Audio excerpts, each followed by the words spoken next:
Hi there, it's Dr. JOYLYN Sparkles and welcome to your Power Hour. This is your time to put what's on your mind on my mind, and we will put our heads and hearts together and we will find a way to go from stuck to happy as fuck in a short amount of time as possible. And so in that, you may have remembered that once upon a time this was called Real Talk, because what is the point of fluff and talking around things? It doesn't get the job done. I just watched a movie over the weekend, and in there was a line, an approximation of the truth won't cut it. And that was true. An approximation is not going to cut it. So it is time for us to cut through the fluff and get to the heart of things so we can actually change some shit in our lives.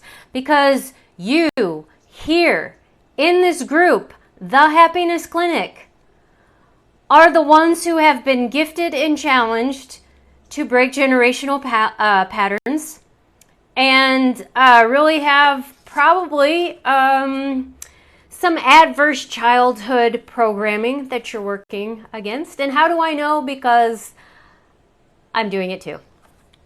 And badasses attract badasses. So you're here. So this is how I know you're a badass. Because what does it mean to me to be a badass? Is somebody who stands and faces it instead of running away and leaving it for someone else to do.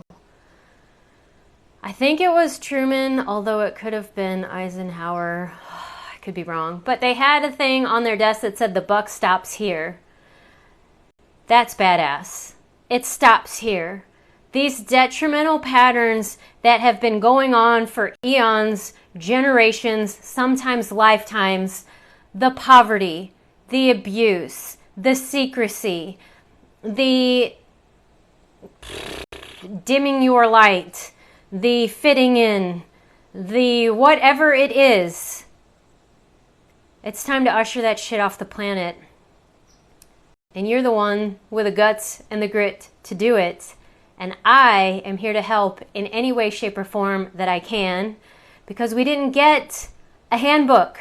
We did not get any rules or operating procedures on how to do things different. And I was talking to a very, very dear friend of mine last week, and I told him, if you feel like you're fucking up and doing it wrong, you're probably doing it right because you don't know what you're doing, because you're doing something you've never seen or done before. And isn't that just a little daunting? It can be at times. So this is why a lot of grace is required in this. And I'm going to share with you some things that are going on in my personal life. And there will be an incredible temptation and invitation, really, for you guys to judge the fuck out of me and how I'm handling stuff. But let me tell you, I have no idea what I'm doing sometimes, because there isn't a playbook for when you're breaking patterns. And when you're breaking patterns, all you're knowing is that things are broken. And there's pieces all around, and there's dust in the air. And you're coughing, and things aren't clear. You won't know until after some dust is settled and there's been a little distance about what to do next sometimes. And then from that experience, you will then have some information about how you can do it better the next time. But you had to go in and do something the first time to even get that information. That's why it's called perfection paralysis. If you try to figure out a way to do this perfect from the get-go, you're never going to make a move. You have to go. And then the information comes. The choice comes first. The awareness comes with it, from it. All right. And today, big topic coming up in life again for me and other things, because I do believe we made it out of some of planetary retrogrades. But guess what, guys? It's eclipse season. Hooray! Oh, yay. There's a full moon and eclipses. And what do those bring? More upheaval about things that maybe need to be healed, to be called up. And with this is a lot of forgiveness, okay? And I say forgiveness is like sex. Why? It's actually similar in a lot of ways. Forgiveness is like sex because supposedly we're all supposed to know how to do it and be good at it. And everybody says that they are, but nobody's talking about what it is they actually do.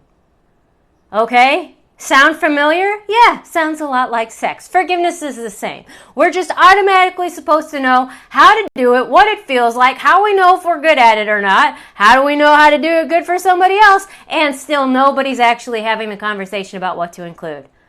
A bit frustrating, so that when you go in, you have no freaking clue, okay? So that is one way that forgiveness is like sex, all right? So then another one is when we're talking about sex, sex is two people, right? At least.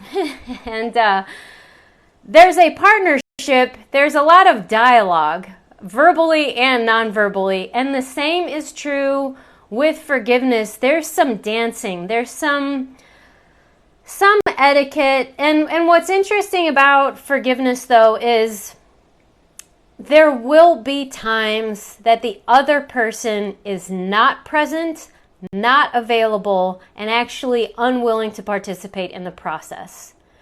Now, this is where it'll be very different from sex. You don't need consent in order to forgive because it is 100% you.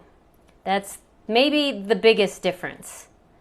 You don't have to have the other person ask for it in order to give because it's actually a gift that you give both people. So, but with that, when you are working with someone else, there is the same person that wrote the 5 love languages also wrote the 5 languages of apology. And people need to hear different things in order for an apology to be sincere. But no matter what anyone says or does or writes, because I think I only made it 3/4 of the way through that book, and I don't remember a lot because it was a while ago. I should read it again. But apology is never, ever, ever, ever an apology, an excuse, a justification, or rationalization for a behavior or for your existence. You have nothing to apologize for. You're here, you're breathing, you're valuable. Now, why a lot of us will resist apology is because we feel that's what we're apologizing for, is for being here, for being wrong, meaning our being is wrong. That is never what an apology is going to be for. In JOYLYN land, and that's all I can share with you, that for me, I don't need to hear the words about right or wrong. And actually, when people ask for forgiveness, it's very weird and it doesn't feel good to me because I am not big on power and authority dynamics. That's not my worldview. That doesn't feel good to me or my body. It's actually just about reconciliation and reestablishing connection, health. It's all about health and how do we move forward, create a future with health. That's what mine's about. So mine, and a lot of that, is actually letting our parts, our pieces, our wounds, let them be heard. And so with an apology, what I often seek from somebody else is acknowledgement of my experience. I don't give a shit, and it actually will re-irritate and possibly re-trigger me, and I'll work on this. I don't like when people tell me about what their intention was, because most often I am so very well versed in trauma. I know people weren't trying to hurt me, although sometimes they were, and if they do, I like them to own that. So it's not about the intention, it's about how I actually experienced and received it. And a lot of times I just want that acknowledged. That's it. I just want that part witnessed. That's part of what we can do for each other as human beings, is witness each other. And sometimes in the witnessing and allowing space for someone to have their experience, for their trauma brain to work and perceive things in the way that it did, and to not be made wrong about that, is healing. Because if there's space without making another person's experience wrong, they then have the space and invitation to actually re-examine it and see if it's accurate. And because we are divine, that is what our soul is actually doing. The divine innate intelligence that makes our hair grow, that makes our skin heal when it's cut. The same happens when there's an internal emotional wound. It wants to heal in a healthy way, but it can't if it's having to defend that it's not wrong, or if it's having to caretake for somebody else emotionally while it's doing that. But if we can actually be a space and witness somebody else's emotional process without any judgment, the being itself will start to release what isn't working anymore. But when we push things because we think it should go faster, or we actually want to be justified, validated, and vindicated ourselves, so that they need to know our intention and need to know where we're coming from, that then we use too many words, often too many words, in apology, and then we don't give them the space, then they don't have the space that they need to actually complete this process. So in the forgiveness, there's a lot of space to explore. So just like sex should be an exploration of bodies, and there should be an ability to ask for what you want, to receive it, and be able to see if you like it or don't like it, without it being about whether the other person did it right or wrong, or what they were trying to get to do, but just that, hey, my body didn't like that today, or ooh, I did like that, do that more. Like, the same is true when we're talking about apology, of letting somebody else have their feelings and their experience without making them explain it.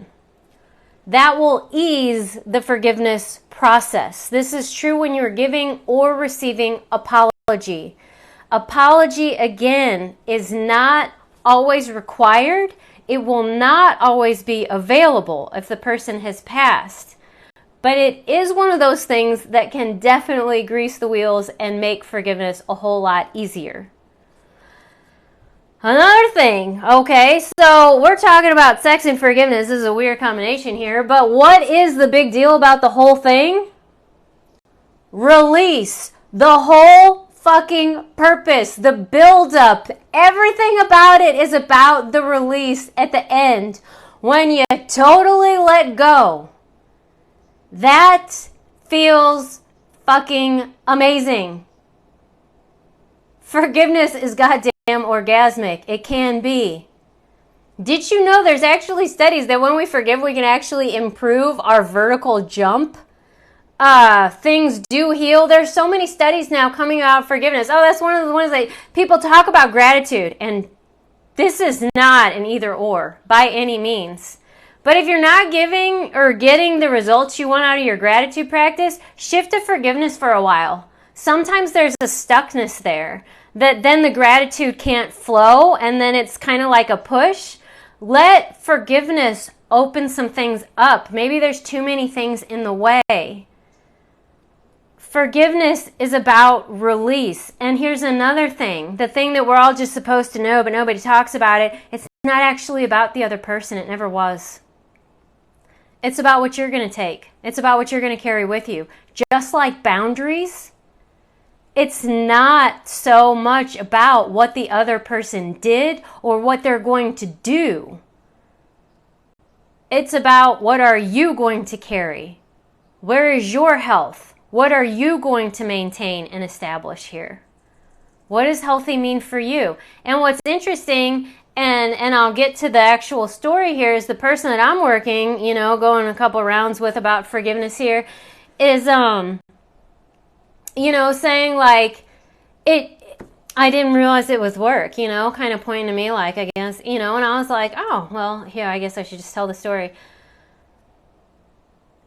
The hardest one to forgive is ourselves. To where, if you're good at forgiveness, that's freaking awesome, and write a book so I can be better at it. But if you think you've mastered it, then for everything you've forgiven somebody else for, go back and forgive yourself. For missing the red flags, for trusting somebody that maybe you knew or didn't see at the time that they weren't trustworthy, that you didn't trust yourself, that you saw your intuition and passed it up. that you didn't acknowledge it, that you were careless or reckless or sloppy, that you did actually put yourself in harm's way, that you weren't able to take care of yourselves. There's a lot of trauma that happens in early childhood when we literally do not have what we need. And this is weird because we're infinite beings, so there's never actually true that we don't have what we need. But as far as our actual physical body, that we might not have the brute strength that we need to push somebody away. That when we don't know how to use words, we don't have the actual words to say, no, get away. That doesn't make sense. Please explain that to me. What are you talking about? No. And we don't have that. Can we forgive ourselves for being in progress, developmental, for not knowing everything at the get-go? Forgiving is release, and releasing ourselves and not beating ourselves with the standards of today against the little one of yesterday, who did the best that he or she could with what she had, okay? So forgiveness is release. And you will notice that, like with sex, there's often tension that's building before that. That's where a lot of us will actually do the mental masturbation and make the pros and cons list, run the scenario over and over and over. And this is sometimes where we'll get stuck in the habit then. This is where sex can get boring because we do all the same things trying to get to that release. And so, oh, this works, so then we'll just color by number.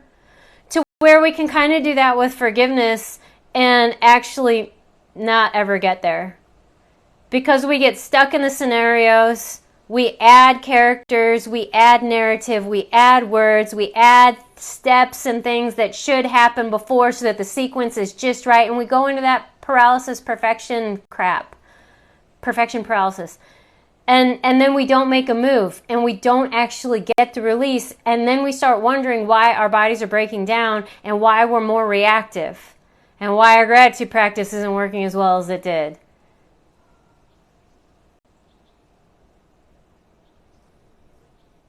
If you notice you're doing this, don't. Stop. Do something else. And the stopping is hard, and there's going to be an absence, so ask a question, what's on the other side of this? If I wasn't spending my time actually thinking about this, what would I like to think about?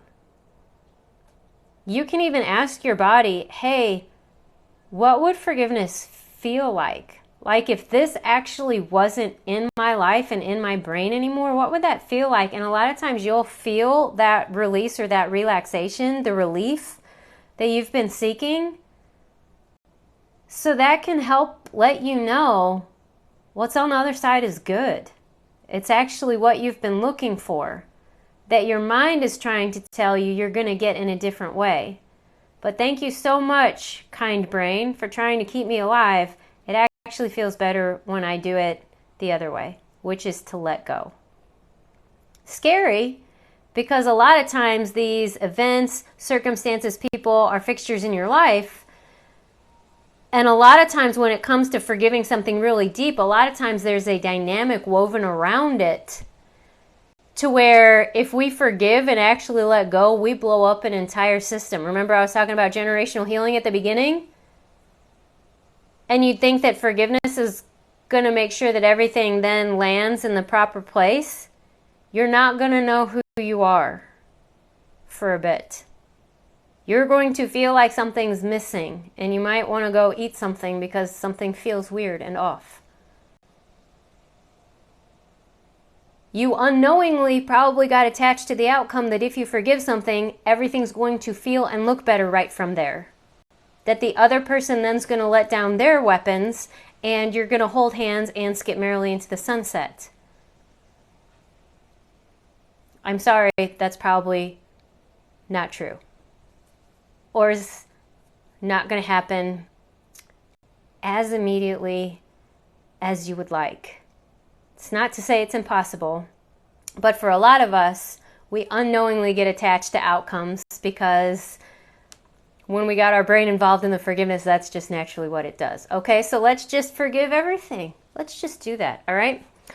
So let me tell you about mine so you can have an opportunity to judge. It'll be fun, all right? Okay, so I have a situation. I am the last born in my family, and there's been some identification. I'm not going to lie, okay? I've built an identity around being a pattern breaker. Sometimes we do this.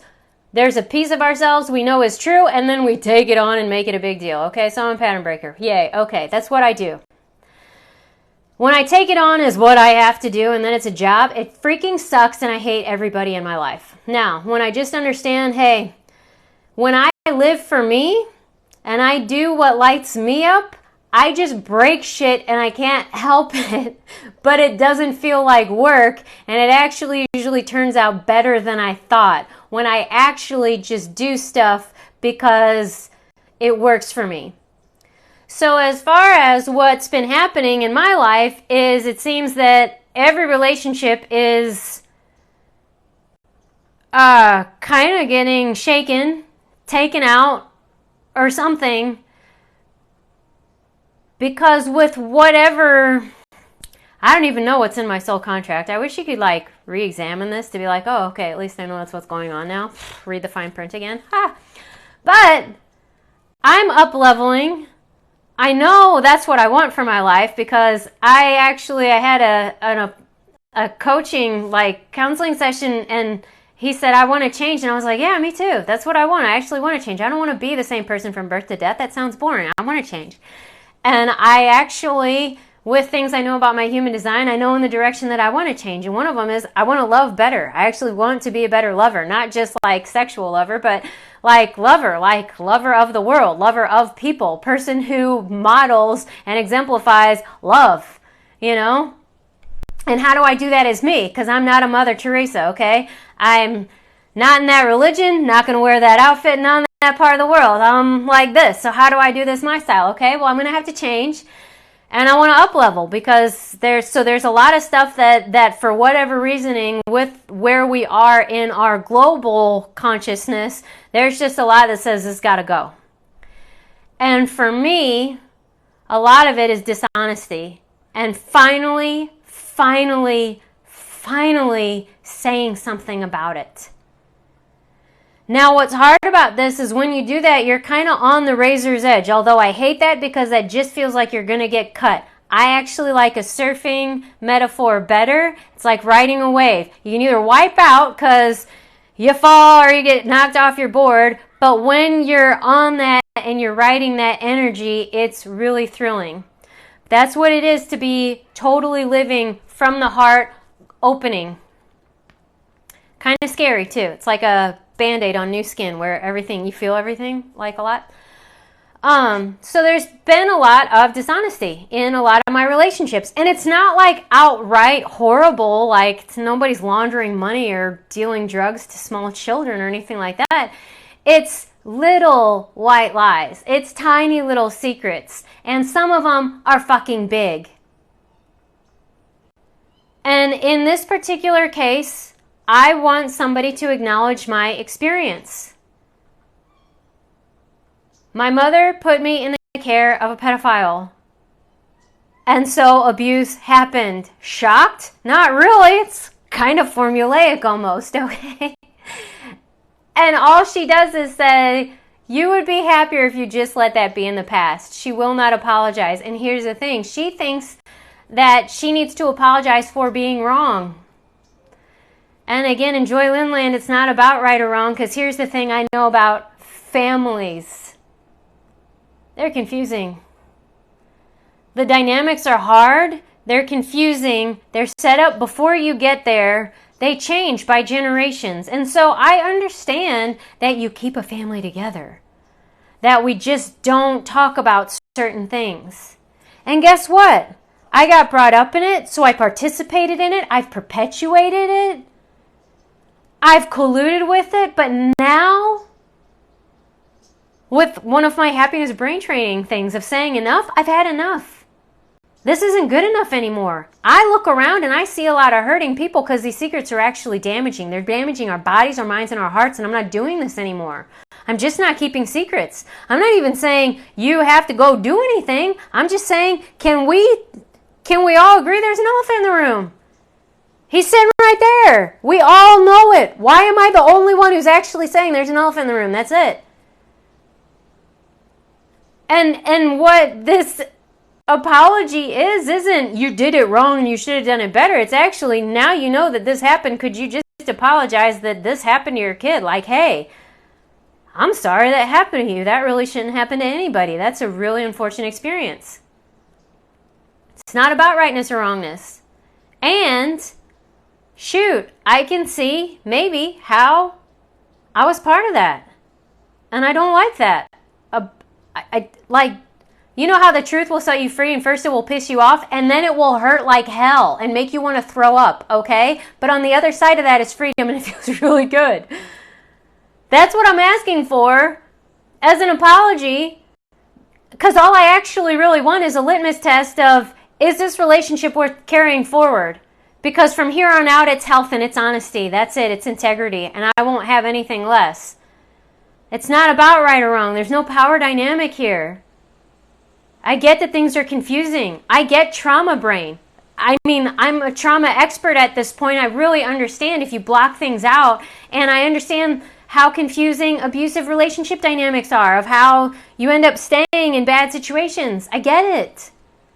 So I'm not mad about any of those things. That I've already forgiven.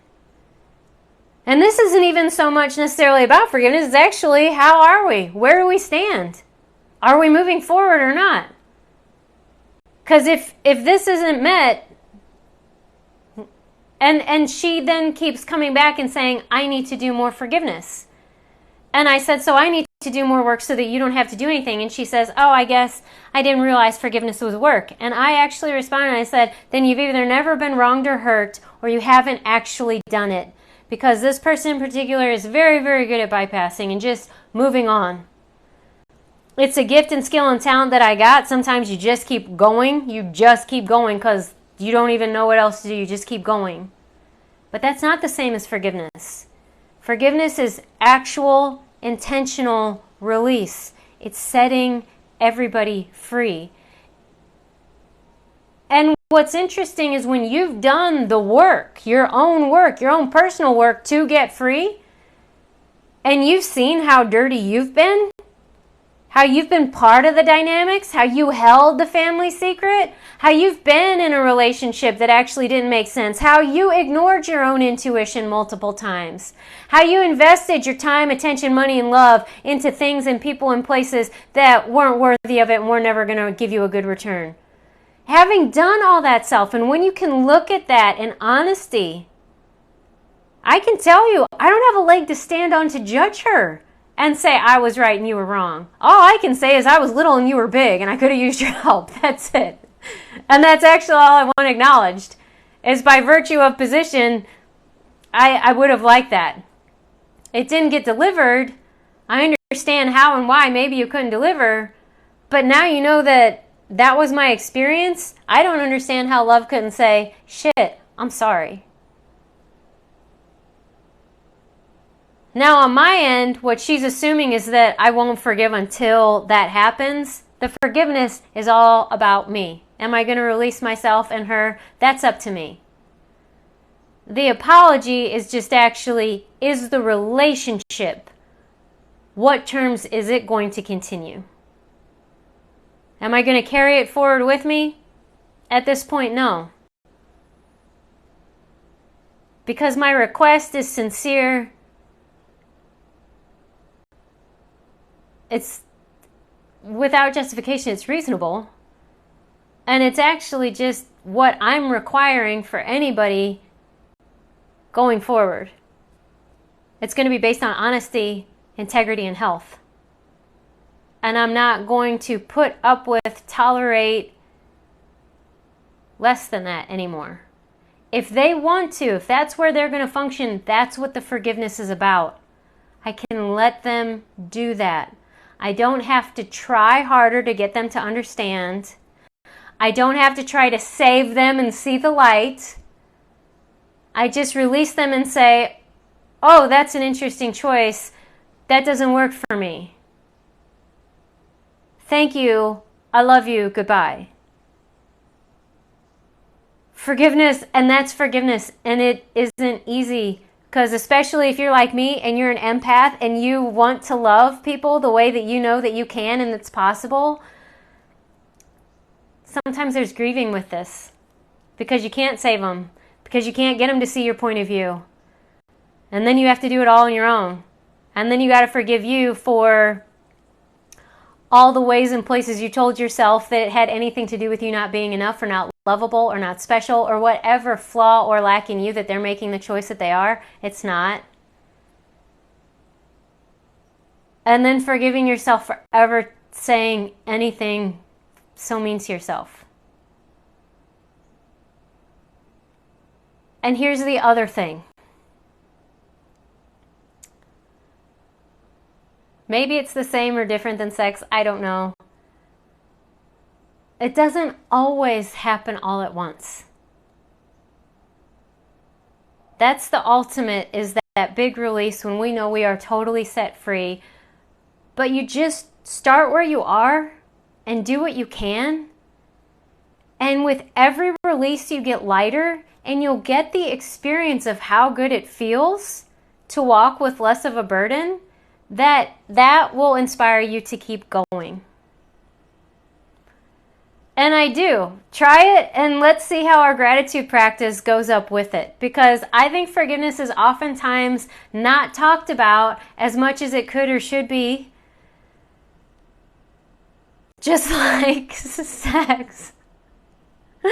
Let's talk about it. Let's have some real conversations that aren't fluffy and assume that everybody knows how to do it and what it's going to feel like and how you're going to know and that it happens all at once and then you're an expert.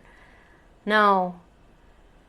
I hope to God that you feel like you're having better sex now than the first time you had it. Please tell me you've learned something about yourself and being with other people, okay? Forgiveness is the same. And it's part of the energetic and emotional mastery that we came here to Earth to work on. And it's part of the gift that other people offer us, is these opportunities to work it. But it's worth it. And it's fun. Just like sex. So wow, that was a really different power hour than normal. I really enjoyed talking to you guys in this way about a topic that I think needs a little bit more light. And I think that's a good wrap up.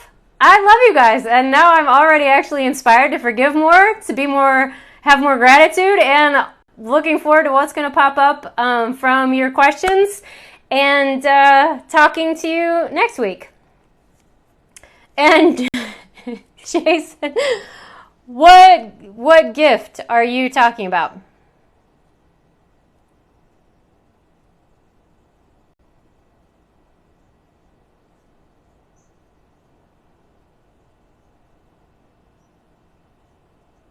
All right. Well, we are at the end. Thank you so much. It's 12:34, 1, 2, 3, 4. So we are moving up, going beyond.